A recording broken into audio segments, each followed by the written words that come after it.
I'm Patrick DePeters, and I am your host for Quiet Leaders Podcast.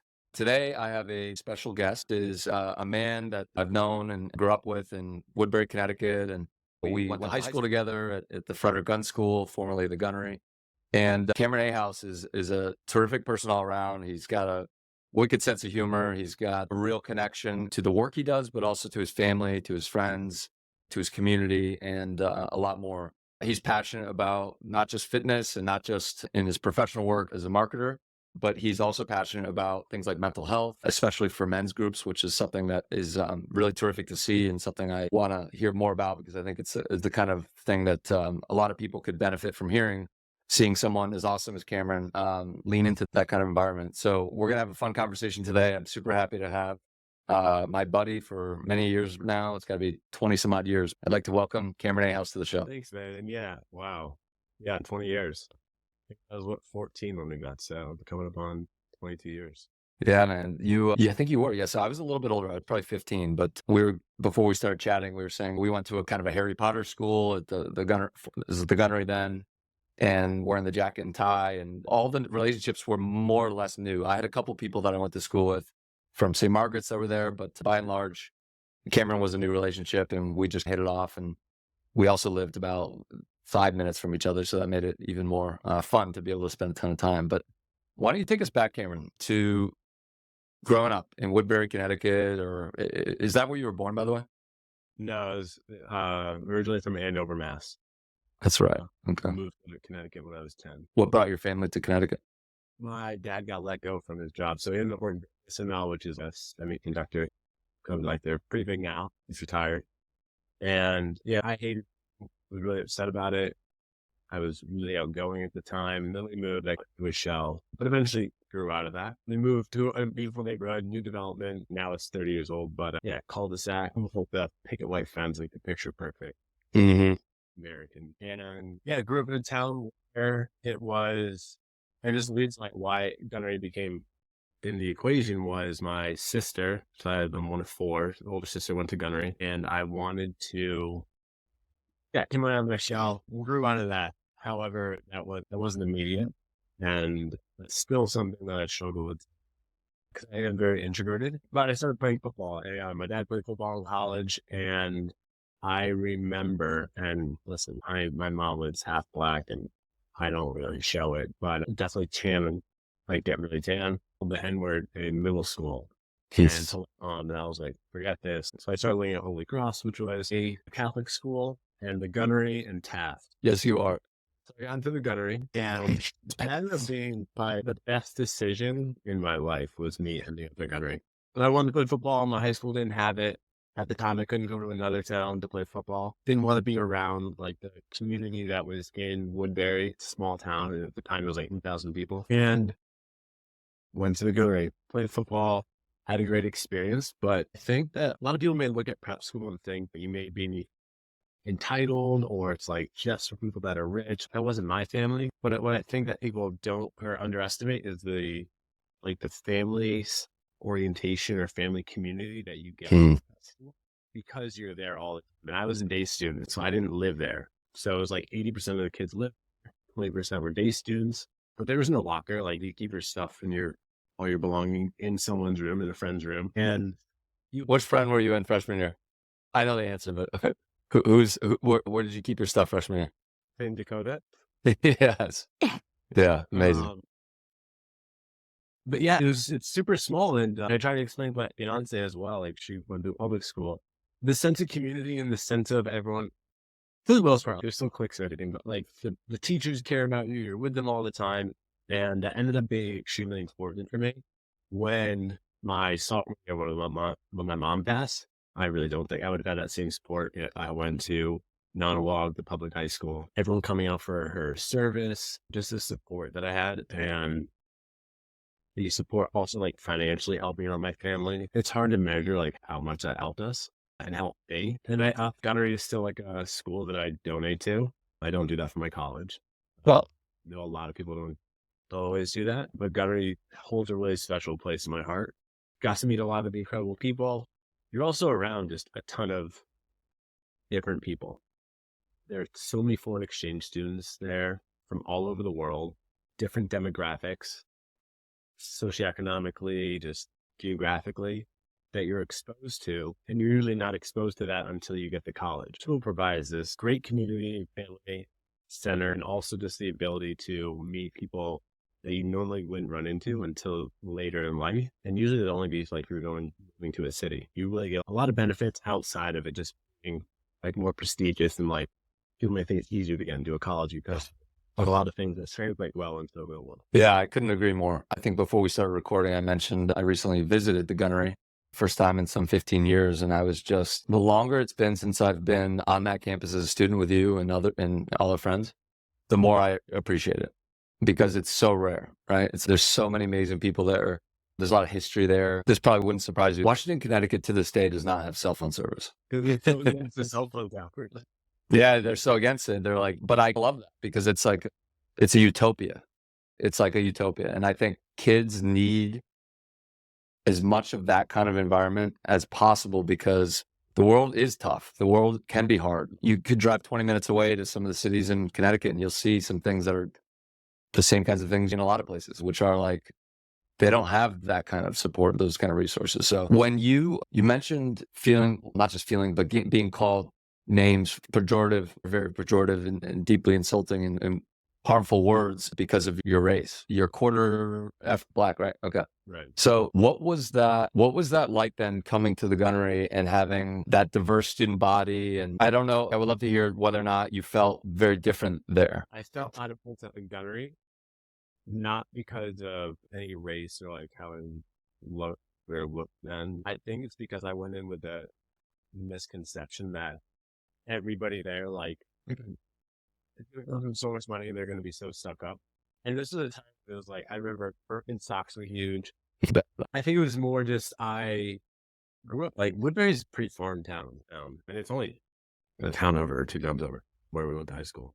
I just remember going there and just being like, I don't look like these other people because I felt so uncomfortable wearing the attire that we had to wear. That was my big It's interesting.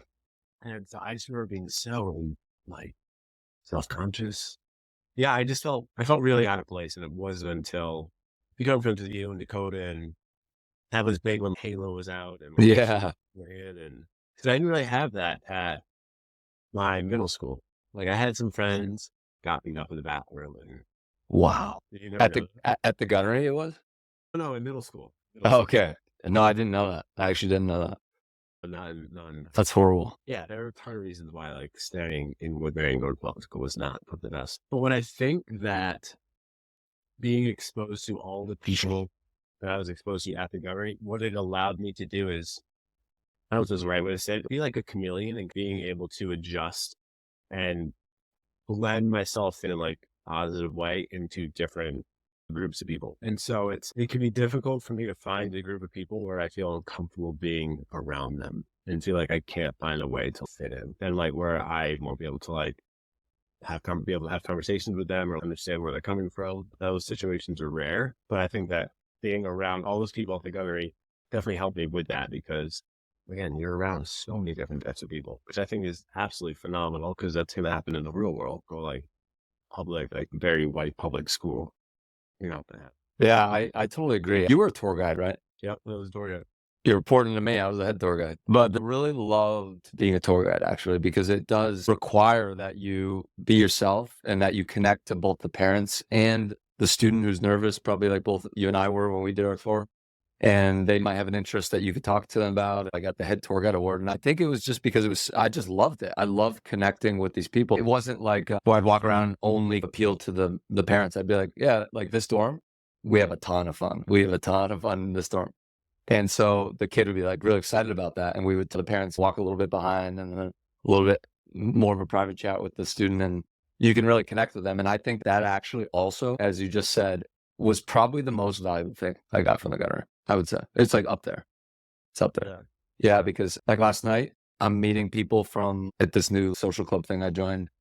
I've just been meeting some amazing people from all walks of life, and I can connect. As you said, you can connect because you are not focused on the title or how they look or the amount of money in their wallet or whatever. They're all people, and that you actually have, I think part of this project, actually, the Quiet Leaders Project, is showcasing that we have a lot more in common than I think people you normally think. So what was that, if you don't mind saying, what was that support like then? Because I do remember the tragedy of your mom passing away. You're 15, something like that, sophomore year, and that being something I just really can't imagine. And I know how difficult that was. And you've got a younger sister, you have some older siblings too, but you had a lot on your shoulders during that time, right? Yeah. And so what was the support system like for you? And who, you don't have to say necessary names, but yeah, what was that like? Yeah. I'm trying to think of like specific names. I can't. It was more just like the school in general. And there's also so my sister went to Rumsey, which is, I don't know, it's like a sister school, but younger. So it's basically, I think it's kindergarten, whatever, first grade up to ninth grade. So a lot of kids come from that school and go to the Gunnery or other prep schools. Financially, they helped us out, helped out my sister when she was at Rumsey, and while I was also at Gunnery. So that helped out my dad a ton. I just Hmm. remember just being able to, now it's really hard to think of like specific situations. I just remember being like able to hang out, teachers being kind, Mm, lending an ear if I need to say something. But what's also difficult is that there's always certain situations my sophomore year mm, that I remember, and there's a lot like the spring of sophomore year outside of like some lacrosse.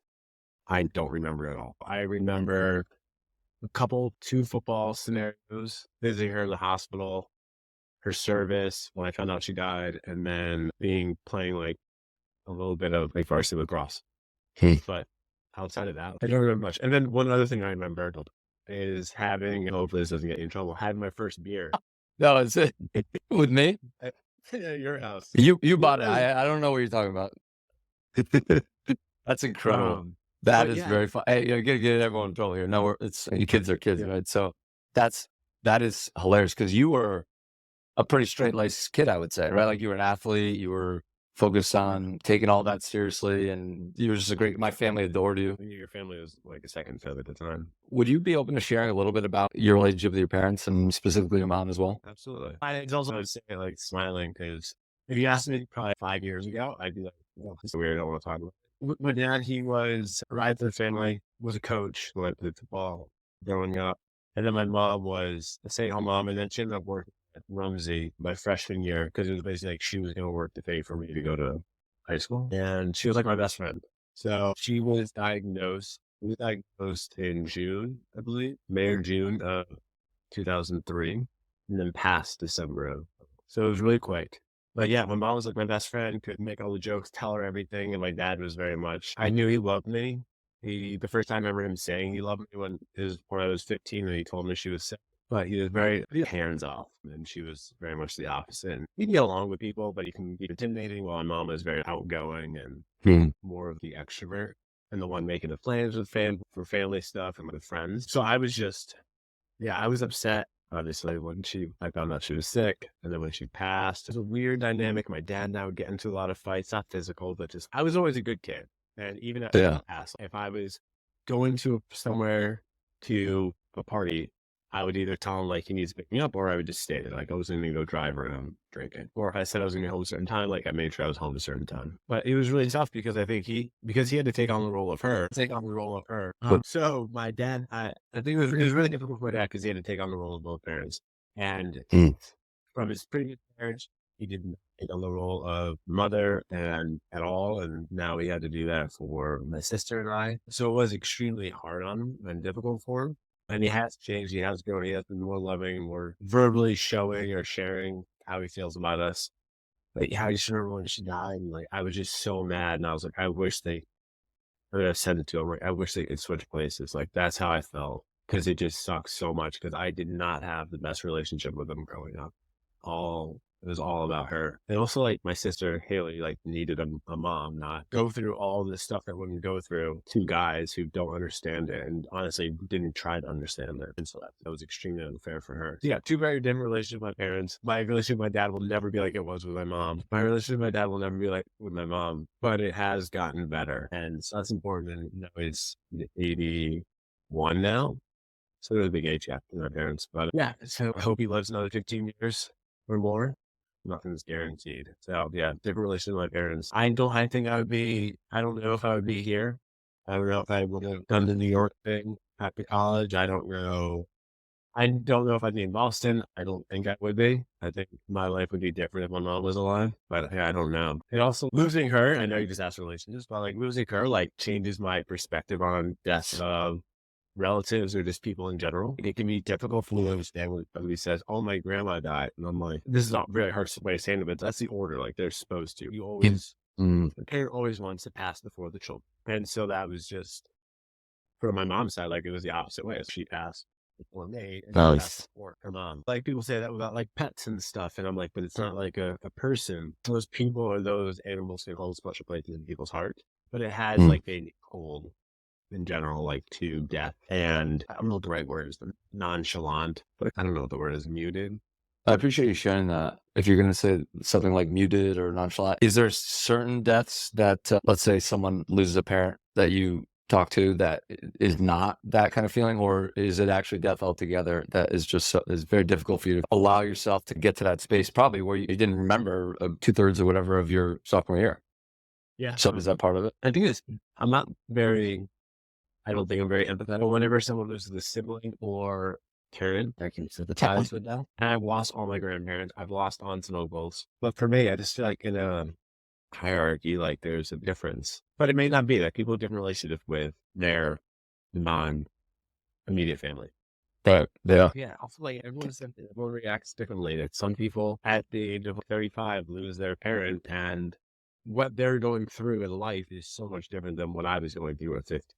And so some people are like, "Oh, you must get it." And I'm like, "Yes, I get that. That is such a shitty scenario. They can't then talk to that relative again. But also, what they're going through in life is Georgie's uncle runs a charity in the U.S. It's based in L.A., but they're nationwide, called Teen Cancer America. And he ran that same charity in the U.K. for 10, more than that, maybe 15 years, and then in the U.S. now for the last 10 years. But that charity is dedicated to filling the space that I think you're testifying to, the impact of being at a certain time in your life where you're not a kid, like a little kid, and you're also not an adult. You're a teenager, right? I think people are you're starting to figure out like your own personality, your own interests, your own kind of independence. Having a beer with me undercover, and I don't know anything about the beer. I don't even. It was non-alcoholic. So, Bush Light non-alcoholic. The reason I brought up the teen cancer thing is that for a pediatric oncology or adult oncology, where if you're 16 and going through cancer, you're not like, you could be in a hospital room where on the other side of the curtain is someone who's 3 and they bring in crayons. If you're 16 years old, you want to be at prom, right? You want to be going to the movies with your friends. You want to play sports, probably, and any number of things. You want to be in the theater and, pursue your passions, to travel, go to summer camp, all these things. So their organization is all about meeting people where they're at in that space, but then to also connect them with other people that are going through the same thing. And they have some other groups that they work with in the same, it's not Teen Cancer. Well, actually, I think Teen Cancer America also has some programming that supports the family because they're going through it too. And the person I was actually meeting at the coffee shop, that was where I met the Rumsey kid, the Princeton star athlete. Her brother died from cancer. And she was telling me about, there were these like camps that she would get brought to that were for the siblings of people that passed away from cancer. And she said it was like, I'm paying it forward every day of my life because I needed that more than anything. So sophomore year, you're getting through. I remember all the things you mentioned in terms of, I was never on the football team. I'm not big enough, but I was playing soccer and stuff, but you were always like this star football player. And what position did you play again? Oh, receiver. That's right. You're a stud. So what did football do for you? You grew up playing football and then you get to prep school where it's pretty good programs, right? Like you get some real athletes that are like doing PG years and but what was that experience for you? As you mentioned at Muhlenberg, we'll get to later, but at Gunnery, what was that like? Honestly, it was great. So I grew up a lot physically in high school. I think I was 100 pounds freshman year, 45 sophomore year, that I started on varsity. And then I was like 164, 185. But what's difficult about when did the juice start? Because I remember for our listeners, Cameron Ahouse would be doing. You came down to Florida with me at spring break one year. You would be doing not just regular push-ups, which were like you do 600 of them, but then you'd be doing you were doing CrossFit, like strict upside down push-ups when you were like 15. Yeah. I don't know when CrossFit was founded, but you were way ahead of the game. So we'd be like in the hotel room playing Monopoly, and you'd be like, "Hold on one second, flip upside down." Like, Yeah. Then and we so played fight. yeah, we'd fight. And then the thing is, I've been talking a lot about how Johnny was a beanstalk. He was lanky for a little while. He grew fast, and there was a time when we would be, I don't know if bullying's the right word, but certainly close to that, just roughhousing and all that. But then I had to change my politics because he grew. He was bigger than me. When I was like 14, he was about 10. He hit a growth spurt, and I was like, I got to change my politics. This guy's big. And I got you, and I got Dakota. And Dakota, for our listeners, is like a really awesome guy. But he was a lineman, right? Yeah. He was a guy. Oh yeah, there's no way he was doing anything other than beasting up the line. This guy was maybe at 16. He was probably what, 200 pounds? I feel like he was like 250. He was huge. Yeah, I think you're right. Actually, I didn't want to say it, but I think you are right. He was 250. So like when we would roughhouse in the dorms and stuff, Dakota, we played these games that like we would try to provoke Dakota to get pissed, and then he would just like, sit on our face. Some of the best memories ever, and I have a lot of pictures from that I've been sending you. But you football guys don't mess around. So you're playing football. You're starting to really be. Did you start? So you made varsity obviously freshman year as well. No, sophomore. Okay, sophomore you made varsity, and then was that the first year you got like a lot of time and you were like that kind of breakout experience, or was it still like you were still in the process of putting on size, and maybe were any of those positions new compared to what you did growing up? No, receiver was, but no, sophomore year was I started on defense, so it was corner. But what's difficult or what's interesting about prep school is that you have post grad, so PGs. Are somebody that graduates high school, say public school, and then they come back for 1 year after. So really, they should be freshmen in college. Yeah, they're like 19. They're like 19, sometimes 20. Some of the guys are like 20. 19, 20 years old, and I'm 50 go against them, so it's terrifying. Football taught me a lot. And I think I learned more in college than high school, and just like about football. Yes, it's such a different game, but just about like, the work that you need to put in. And I always wondered why people thought, and they look at resumes and they're like, oh, they played 4 years of soccer, whatever it was. What's so impressive about that is how much like you learn about being part of a team, and especially with football, because you're so reliant on everybody else. Love that. How much people are going to be relying on you, and how you need to make sure that you're putting in the work. So like going into my freshman year of college, like I was like, I'm going to start. And I would wake up, do landscaping all day, go to the gym after, and then go do hill sprints. Wow. Then go home. And I was on like repeat throughout the summer. Did you do landscaping with me? Did you? I can't remember. No, I did it with, I think his name was like Chris Holt in Woodbury. Okay. Pretty, I was bouncing around the mowers too, and then Woodbury. Like, I actually loved it, but in any case, that's amazing. Like Johnny used to have the parachute thing. He'd put a parachute behind him and did the wind sprints in our backyard, up the hill, down the hill. It's like the guy was becoming a machine. You were doing the same thing. Yeah, I loved it. My dad always supported me with whatever I wanted to do. If I wanted to go and play the piano professionally, like he would support that. Amazing. He never pushed me.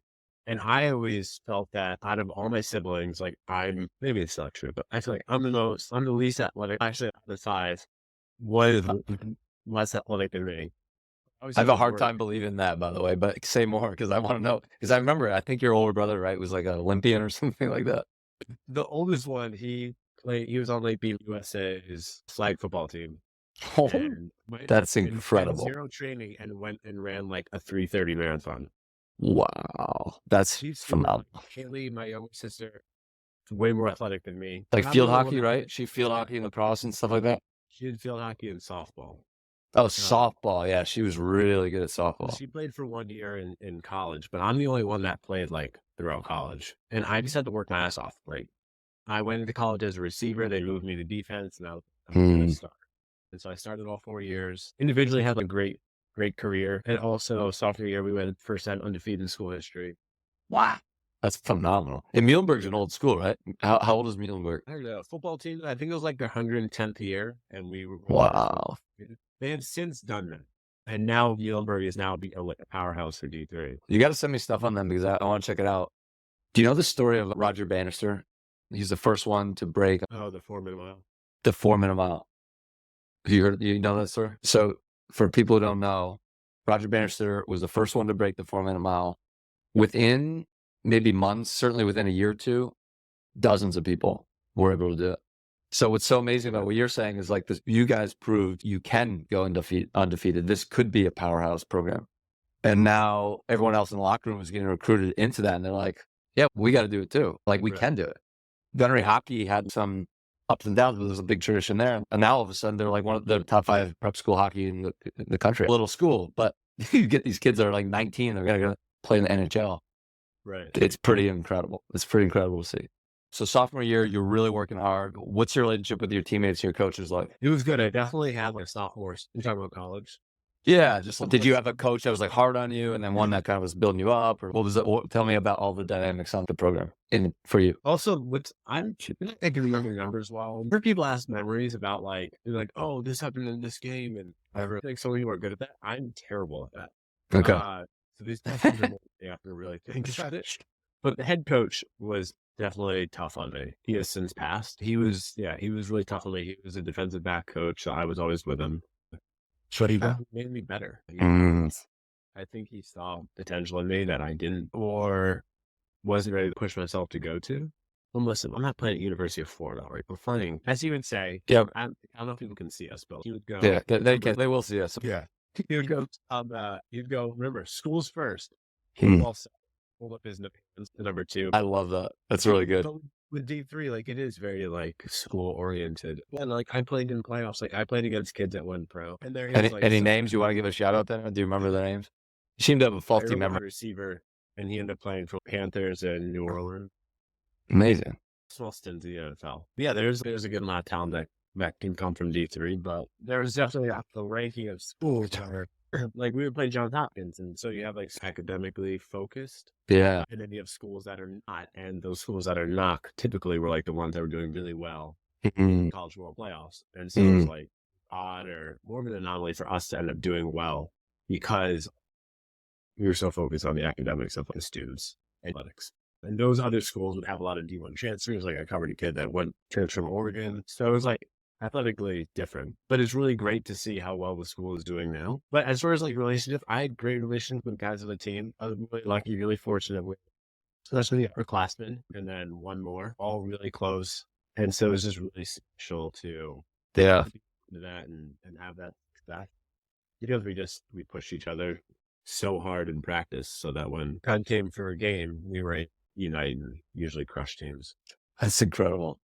Yeah, I look back at my time in college with nothing but smiles and fun memories. I was not a good enough athlete to play D1, but the academics is like essential because most of the players, probably why your coach was saying that and then joking about it, is like you can have actually both, but you need the academics for sure. Because I don't know, I'm sure some people had an injury or something happened personally that they can't play football anymore.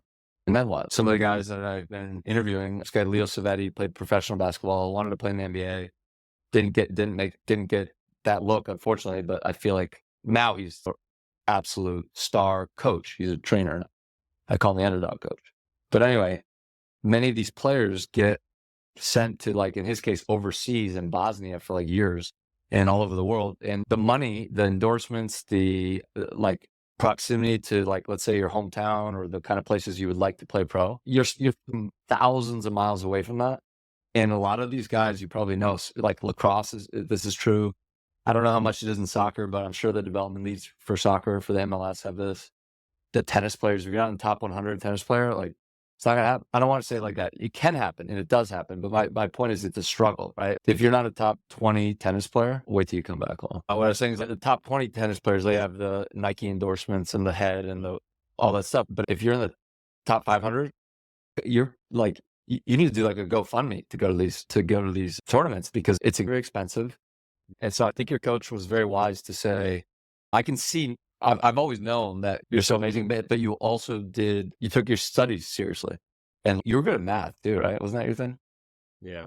I thought I was going to be a math major. And then my roommate of 3 years, he goes, dude, you should try to make money. They just started the finance program and started that. And that was like right before the recession of 08. Exactly. That was the summer I came back. I don't know if you remember. So because we're in the same year, right? So we graduated in 2010, which meant sophomore year, junior year, we're looking for internships kind of thing. like a job that would not just be landscaping is great, but to get a little bit of a professional experience leading up to graduation is really important. And no one was hiring then. In 2009, we're like, every bank is very ill, like sick. They're sick. Basically, they've got busted balance sheets, at least in the US. I worked for a Japanese bank that didn't have that because they didn't get involved in mortgages and stuff. But in any case, I wanted to talk also about that. So because that's similar in a way to my experience where all my fraternity brothers, the thing I wanted to say earlier is I didn't have the sport thing, but I did have the fraternity, which for me was maybe a lot of the same kind of connection, like the community, the brotherhood, the people 3 years older that are going to guide and maybe just give you a sample resume and then look at yours and help you prepare for an interview at whatever bank. And that was really big. I would not like underestimate for my life how much that helped. And to this day, a lot of those people are very close to me. So you were then, sounds like you were one of the first students then to study finance. Yeah, we were the second year. And I've always felt like I was I don't know what the right word is, but going into football in high school, felt like, oh, I need to prove myself. Going to college, I need to prove myself. I'm going to do this. I always had like lofty high goals for myself. And I was like, I'm going to be captain, or conference, whatever. And then going whatever. Let's pause on that. I'm going to give you a virtual pound. All conference, whatever. Let's go. You got to wear your rings. All right. So my one claim to fame. Yes. No, yeah. I want you to gloat because there's the thing. There's going to be kids that are going to be inspired by your stories. It's not even really about you. It's the fact that there's going to be kids listening to this that are going to be like, oh, the underdog. This guy's he's so strong. He's such a good athlete. I have to mute him on Instagram sometimes because I get emasculated because he's so great. So yes, let's do a little gloat session for a second. And I'll tease it out of you. Let's hear it. Going undefeated. I love that you said that. Quickly interrupt. That's a team thing that you just said, which I love that. Yeah, right. That's my favorite thing. Yeah. Okay. Got it. So I only played 5 games my senior year. Could hurt my hamstring. And listen, there are way better players in school's history than me. But I'm the first one to go all conference, freshman, sophomore, junior year. Amazing. That's unbelievable. Done it, but this is the Roger Bannister thing, isn't it? Yeah, then they saw me. Yeah, no, seriously. Everyone is built on the shoulders of giants. See what I'm saying? Like, who are your role model athletes? So obviously your dad and your family's like stellar athletes, but would love to know, like, when I say that to you, who comes to mind is the kind of people that were like, if you had to, let's say, visualize the kind of player you wanted to be, is there anyone that comes to mind? Oh, when I was playing, I loved Champ Bailey. He was on the Broncos at the time. Jim Thorpe. So this is like 30s or 40s. He was the first American Indian to play, I think, American football. He was also like an Olympic gold medal winner in track and field. Incredible. Yeah. So continuing from what I was saying about being the underdog is that. So I interviewed at UBS, United Bank, for a role to be on a wealth management team, and the interviewer goes, "Oh, listen, I wasn't the best student. I cared about school. I was like, oh, I'm just going to do what I need to get by and like do well." I think, by the way, I think a lot of people that are not the best students, I actually think are sometimes the best people. So I'll just say that. I really do, because you work hard. You're engaged, but you didn't lose the forest from the trees. So not the best student, but you're going to apply for a job around the same time that I was on Wall Street, which is not a lot of people are hiring. These banks are not really crushing it. So you get this interview, and then what happens? And she goes, so why should I hire you when I'm also interviewing somebody that played lacrosse in college and they got a 3.7 when you only got a 3.3? Are you serious? What kind of, how was it? I don't know. Maybe I did it better organically or did other things outside of just like football and schoolwork. Anyway, so what happened was a month later, 2 months later, like that was October, I applied for a different role at UBS. I get it. She's there. A year later, she leaves. I like move up and get all my licenses, and then I end up working and I got recruited to work for this team called Trinity Partners, and they have, since the Barons, they do like ranking of like top wealth management teams in the country, 100 teams. They've continually been in the top 10 in the nation. Wow! So like that was like that's amazing. Finger to her, even though she never even realized it. And I was like, listen, I'm being recruited to go work for this team, one of the best teams in the country, and you thought that I wasn't good enough when I first interviewed. I love Like a that really story. proud moment for myself. I love that story. I have some mixture of the underdog thing too in me. Quick story. I don't know if you remember the JRP, Junior Research Paper at Gunnery. I hated it. I think I got like a C minus. I hated it. Me and Ben It was Matthews got like A+. We both won first place. And he wrote a kind of similar, I didn't even know he was writing like a kind of similar thing as me. Wall Women and Matthew Brady's Civil War. In any case, I was a little bit of an uneven student too. I worked really, you remember this? So I have my yearbooks and I see what you wrote. And you were like, can you stop being like an overachiever, working so hard, relax for a second? And I still have the yearbook where you wrote that. And so I remember I had my report cards and stuff and the things the teacher would, if it was biology, AP bio or something, and I was like really struggle with that. It wasn't my thing. Applying to college is similar to you. I was like, I got to leverage this paper I wrote. I'm going to send it to the places I want to go to school. So like Boston College was my dream school. This is just a quick tangent. Anyway, I sent the paper to the head of the history department, graduate studies, Boston College, and then his colleague that's a like 10-year professor in the history department. They both responded. I have the originals. I have the original email. One of them was an email. The other one was a Boston College, what's it called? Like letterhead note. I still have the original. And I'll never forget. I think about this a lot, actually, because I didn't get into Boston College, one. But the note basically said, your paper's terrific. Your chances of getting admission to Boston College strike me as excellent.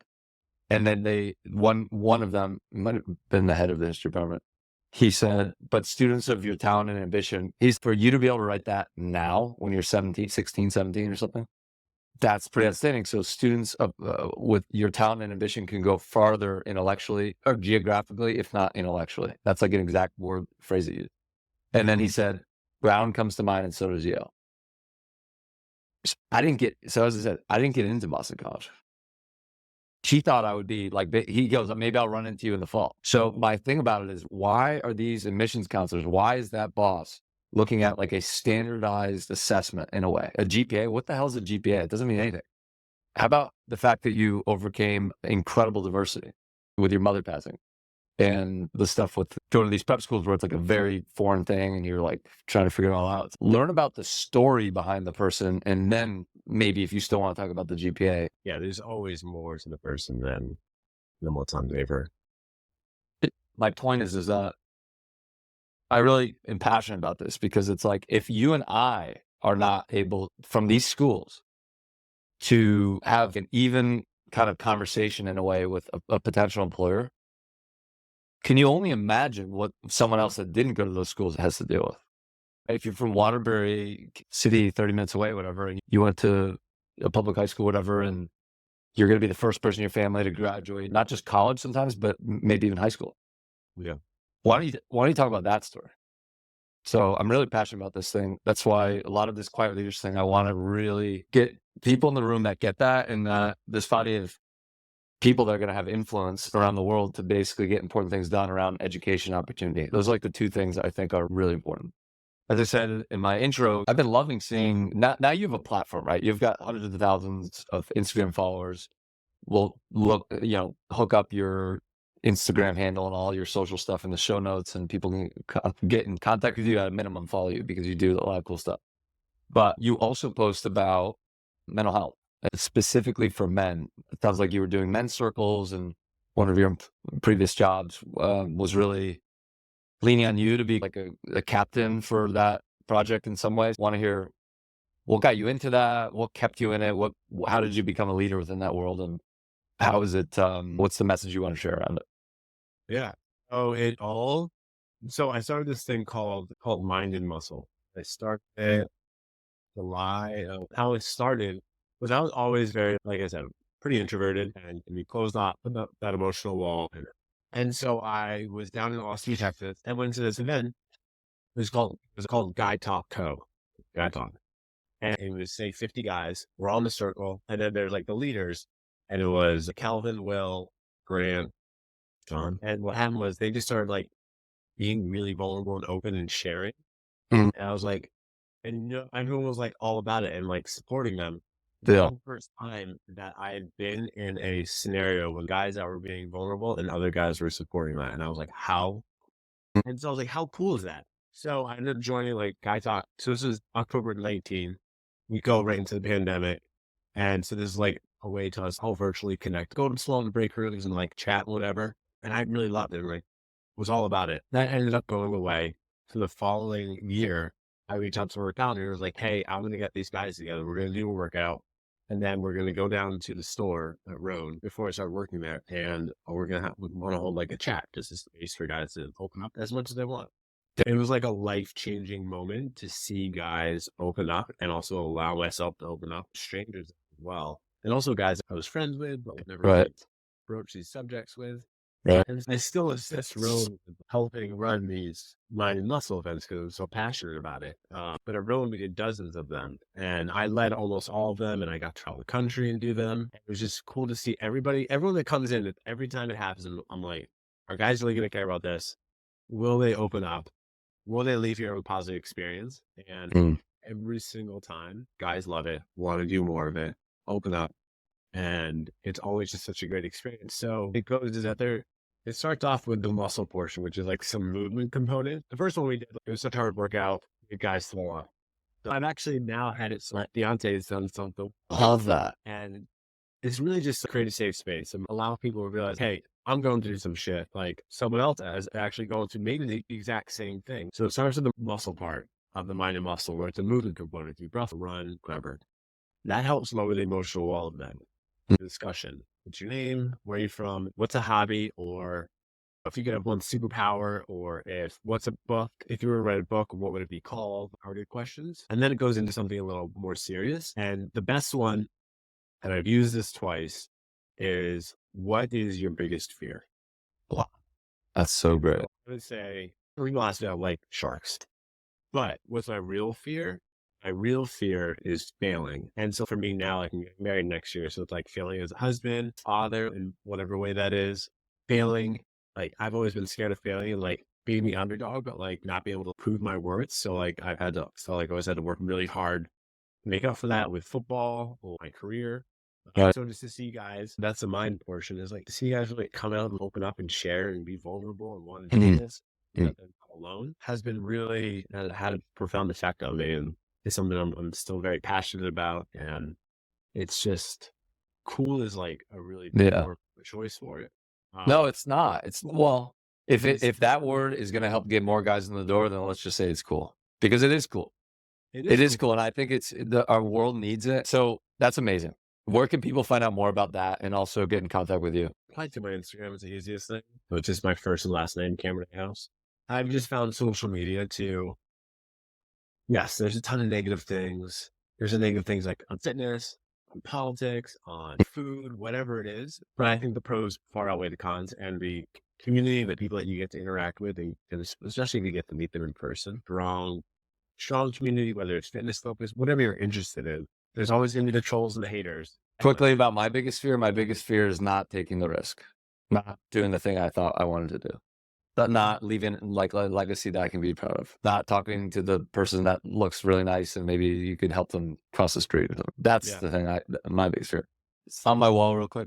Be the change you wish to see. I think that would resonate with you probably, but for me, when I wrote that down at the beginning of the year after New Year's, that's kicked off this project. I agree with you.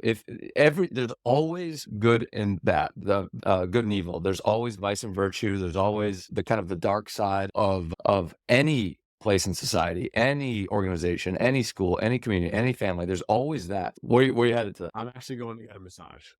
Men out there, if you get in a men's group, buy yourself a massage, because that's a cool thing to do. So great seeing you, Isaac. A lot of fun. Thank you. I appreciate you.